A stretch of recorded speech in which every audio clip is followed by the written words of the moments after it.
इससे भी ज़्यादा है। अब कोई के उफ़ यूँ, कुरान पाक की तफसीर मैंने थोड़ी बहुत की है, लेकिन अब से ना अल्लाह ताला फरमाता है इम्मा यबलुगन्ना अहदुहुमा औ किलाहुमा उफ़्फ़िन वला तनहरहुमा। कमाल के जुमले हैं ये, पढ़ो ना। फरमाया तेरे वालिदैन में से अगर एक भी हो ना तो उनकी खिदमत करना, और ख़िदमत कैसी करना, बिछ जाना। जैसे मालिक गुलाम क्या गुलाम होता है ना जो बिछ जाता, ना ना ना बस जो तुम कह रहे हो सही है, शरीयत के अलावा शरीयत के ख़िलाफ़ कोई बात नहीं सुनना। खुदा न खासा के वो नमाज नहीं पढ़, ये नहीं कर, रोज़ा नहीं रख, तो नहीं मानेगा। बाकी हर चीज़ तुझे माननी है। बड़ा बाप के ओए तेरी जायदाद इधर रख, भाग इधर से लात मार के, और तू बाहर बैठा हो तो तू गिला नहीं कर सकता। ये उफ़ मेरा उफ़ तो आप समझते हैं ना, जैसा अपन कहते अरे यार बस चेहरा को थोड़ा टेढ़ा कर लेना, बोलना नहीं। अब्बा ने बुलाया, अब्बा बेटा मुझे आज जाना था बेटा, अरे अब्बा, ये स्टाइल, ये उफ़ है। अब सुनो उफ़ यानी उफ़ करने का गुनाह सुनो। बाकी तो तकलीफ़ दे दो, तुम्हारा तो हशर ही बुरा है, तुम्हारा तो दुनिया में उसकी तकलीफ़ तुम सहोगे। मकाफ़ात अमल बताया मैंने, कब्र में तुम्हारे को अज़ाब मिलेगा, हशर में तुम्हारा तो हशर ही नशर है, वहाँ तो वहाँ छोड़ दो। ये भी मैंने बयान की थी एक हदीस पाक ना। लाइए इस ज़मीन में आप सुन लें, जो हदीस पाक में बयान कर रहा हूँ वो हदीस पाक तवज्जो से सुन लें। सरकार अलैहिस्सलाम ने क़यामत का नक्शा पेश किया। अल्लाह, क़यामत का नक्शा पेश किया। आका अलैहिस्सलाम फरमाते हैं साहबा से, और मैं अक्सर सुनाता हूँ ये, लेकिन अब ज़रा नए रंग में इसका मज़ा लेना। सरकार ने फरमाया, ए साहबियों, मैं अफसोस करता हूँ अपनी उम्मत के मिस्कीनों और गरीबों पर। जुमला क्या है? मिस्कीनों और गरीबों पर। साहबा ने कहा या रसूल अल्लाह, मिस्कीन कौन? ये जिनके पास माल नहीं, दौलत नहीं, गरीब, ये मिस्कीन, यही ना मिस्कीन? हाँ, मैं भी आपको कहूँगा कि यार मिस्कीन और गरीब तो यही है ना, जिनके पास माल नहीं। हुजूर ने कहा नहीं साहबा, नहीं, सुनो, कल क़यामत के दिन, ये उफ़्फ़ियों की मैं तशरीह कर रहा हूँ, तफसीर थोड़ी सी, वो नहीं पूरी आयतें की तफसीर में मज़ा टाइम नहीं होता ना, इस वजह से। अब सुनो, सरकार अलैहिस्सलाम ने फरमाया अल्लाहु अकबर, कि वो बेहतरीन आमाल लेकर, ओहद पहाड़ जितने नेक आमाल लेकर खुशी खुशी पलड़े पर जाएगा। सुनना, पलड़े पर जाएगा, तराजू पर जाएगा, अमाल रखेंगे, बड़ा भारी अमल होगा नेकियों का। 100% मैंने कहा ना आपको, जब हर चीज़ उसकी इबादत मामला सब हैं, जो पिछली हदीस मैंने सुनाई उससे थोड़ा जोड़े ना, सब चीज़ है ना, रोज़ा हज ज़कात मामला सब करके गया है वो परफेक्ट। और अमाल का बदला आपको पता ही है ना क्या है? जन्नत है, ये तो अल्लाह का वादा है। अहसनुल अमाल, अच्छे अमाल करो तो तुम्हें क्या मिलेगी? जन्नत। लेकिन जो बीच में जो मामला है ना कि नबी से बूझ रखा तो दो जहन्नम, तो फिर यहाँ ये भी फरमाया ना वालिदैन के साथ भी मामला किया तो तुम्हारा ये मामला ख़राब हो जाएगा। तो वो खुशी खुशी फ़ैसले का इंतज़ार करने लगा कि अभी अल्लाह रब्बुल इज़्ज़त हुक्म देंगे, अल्लाह हुक्म देगा जाओ भाई ले जाओ, बस इसका तो अमाल फर्स्ट क्लास हो गए, पलड़े पे 100% हो गए, गुनाह दब गए, तब इसको क्या करना है? ले जाओ, हकदार हो गया जन्नत का। ये इंतज़ार में था कि इतनी देर में एक फरिश्ता फ़ौरन आएगा और अपने पास से एक पर्ची छोटी सी निकाल कर उसके गुनाहों के पलड़े में डालेगा। छोटी सी पलड़ी, जैसे ही वो डालेगा सारे गुनाह पहाड़ की तरह बढ़ जाएंगे, नेकी ज़ीरो हो जाएगी। वो भी हैरान। सुनो औकिलाहुमा उफ़्फ़िन वला तनहरहुमा, उफ़्फ़िन वला तनहरहुमा, उफ़ ना कहना वालिदैन को, खबरदार, उफ़ तो उफ़, कभी भी झिड़कना भी नहीं। तनहर से मुराद है झिड़कना भी नहीं, और उफ़ भी नहीं करता। झिड़कना तो चलो बड़ी बात हो जाती है कि सामने नुमाया होता है घर में बेटा, अरे यार अब्बा आप 2 मिनट रुको ना, आपको तो है ये झिड़कना हुआ। और खाली चेहरे का स्टाइल होता है कि तेरी बात में सुनूँ और ऐसा कर दूँ, आप समझ जाओगे यार ये बंदा थोड़ी सी नागवारी कर रहा है ना। ये भी नहीं करना, इसकी बता रहा हूँ, तुम भी सुन लो गलत तवज्जो से भी। आखिरी लम्हात है, वो पर्ची डाली, गुनाहों में गुनाह बढ़ गया, नेकी ज़ीरो हुई।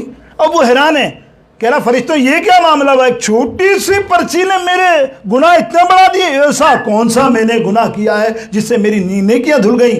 फरिश्ते फरमाएंगे, अल्लाह फरमा रहा है ना, बताओ ना इसको। फरिश्ते फरमाएंगे ये वो एक उफ़ है। सरकार फरमा रहे हैं, खुदा की कसम, सरकार हदीस, एक उफ़ है जो तूने वालिदैन के सामने कभी किया था, या आज महफूज था, आज ये तेरे गुनाहों में शामिल हो गया।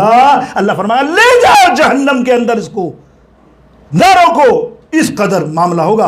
और आपको जब उस बंदे को जब जहन्नम में ले जा रहे होंगे तो सामने देखेगा कि वो भी, उसका वालिद भी जहन्नम में आ रहा है, वो पकड़ के फरिश्ते ला रहे, कह रहा फरिश्तों ये क्यों आ रहा है? मैं तो आ रहा हूं। बोले ये अल्लाह के हुकूक अदा ना करने वाला था और तू वालिदैन के हुकूक अदा ना करने वाला था, दोनों ही जहन्नम में जाएंगे। अब ये रोता, या अल्लाह खुदा के लिए अब मेरे वालिदैन को तो छोड़ दो ना, मेरे वालिद बूढ़ा है, ज़ईफ़ है, इसको छोड़ दो, इसको अजाब देना है ना, वो अजाब में जहन्नम में सह लूंगा, मुझे दे देना मालिक, मैं सारा अजाब सह लूंगा, इसको छोड़ दो। अल्लाह फरमाएगा अच्छा जाते जाते तेरे में मेरी सिफ्त आ गई रहम वाली है, मैं गफूर रहीम हूँ, मैं रहम करने वाला हूँ, और तू अपने वालिदैन के साथ ऐसा अच्छा हो गया। जा, तुमने तुझे तेरी इस अमल की वजह से तुझे और तेरे बाप को बख्शा, दोनों को हाथ पकड़ के जन्नत में ले जा। मेरे दोस्तों बुजुर्गों, अल्लाह रब्बुल आलमीन हमें वालिदैन की इज़्ज़त की तौफीक नसीब फरमाए। आला हज़रत ने एक फरमाया, एक मिनट लेता हूँ फिर ना कहना कि अगर वालिदैन ज़िंदगी में हो तो तौबा कर लो, मांग लो तौबा, हाथ जोड़ लो, आज तुम्हारे फ़ोन पे बात कर लो, अब्बा कोई गलती हो माफ़ कर दीजिएगा, कहते रहो, अरे हाँ नहीं बेटा नहीं माफ़ किया, माफ़ हो गया, ख़त्म। वो बेचारे क्या तेरे से डिटेल पूछेंगे, अबे तूने मुझे वहाँ छोड़ा था, अबे तूने मेरी टैक्सी नहीं दी थी, नहीं वाला चल तेरे को माफ़ किया यार, माफ़ किया है ना।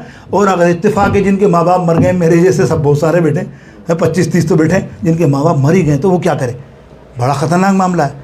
इमाम अहले सुन्नत ने सरकार की हदीस से फरमाया कि सरकार अलैहिस्सलाम फरमाते हैं हर 5 टाइम की दुआ में जो हम मांगते हैं, अल्हम्दुलिल्लाह, बरसा बरस हो गया मुझे, तो बरसा बरस हो गया मुझे, जब भी नमाज़ पढ़ता हूँ मेरी ये दुआ लाजमी होती है, सुन लेना, किस दिन पकड़ लेना ना मांगू, कभी हो जाती है गलती, वो तो अलग बात है, लेकिन वतीरा बनाया इस हदीस को देख के सरकार फरमाते हैं 5 टाइम दुआ मांगा कर, रब्बनग़फ़िरली वली वालिदैया वलिल मुमिनीना यौमा यक़ूमुल हिसाब, ए मेरे अल्लाह मुझे बख्श दे, मेरे माँ बाप को बख्श दे, मांगता रहे। सरकार फरमाते हैं एक वक्त ऐसा आएगा, अल्लाह फरिश्तों से फरमाएगा ये अपने वालिदैन का फरमा बरदार है, जब ये मरे तो उसको फरमा बरदारी में लिख देना।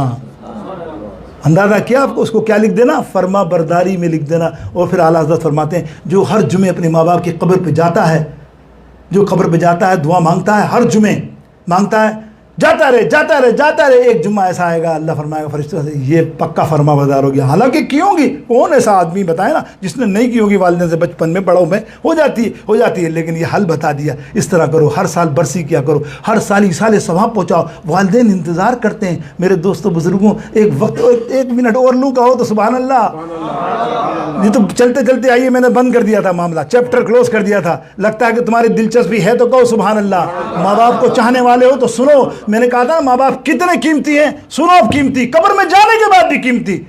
हुकूकुल वालिदैन में आला हज़रत लाएँ और मुहद्दिसों से लाएँ। सरकार अलैहिस्सलाम फरमाते हैं जब बंदा का बच्चा, उसका बेटा कब्र पे जाता है, फातिहा पढ़ता है और अक्सर पढ़ता है, जुम्मे का तो है ही ना जिक्र, जाता है पढ़ता है, तो होता क्या है, अल्लाह रब्बुल आलमीन उसकी इस अदा से खुश होकर, उसकी मग़फ़िरत तो माँ बाप के लिए तो इसाले सवाब ले लेता है, वो तो मिल जाता है उसको सवाब, उस बंदे को फरिश्तों को हुक्म देता है कि जब ये बंदा मरे तो इसकी कब्र पे एक फरिश्तों की जमात मुकर्रर करना जो क़यामत तक इसकी मग़फ़िरत की दुआ करती रहेगी।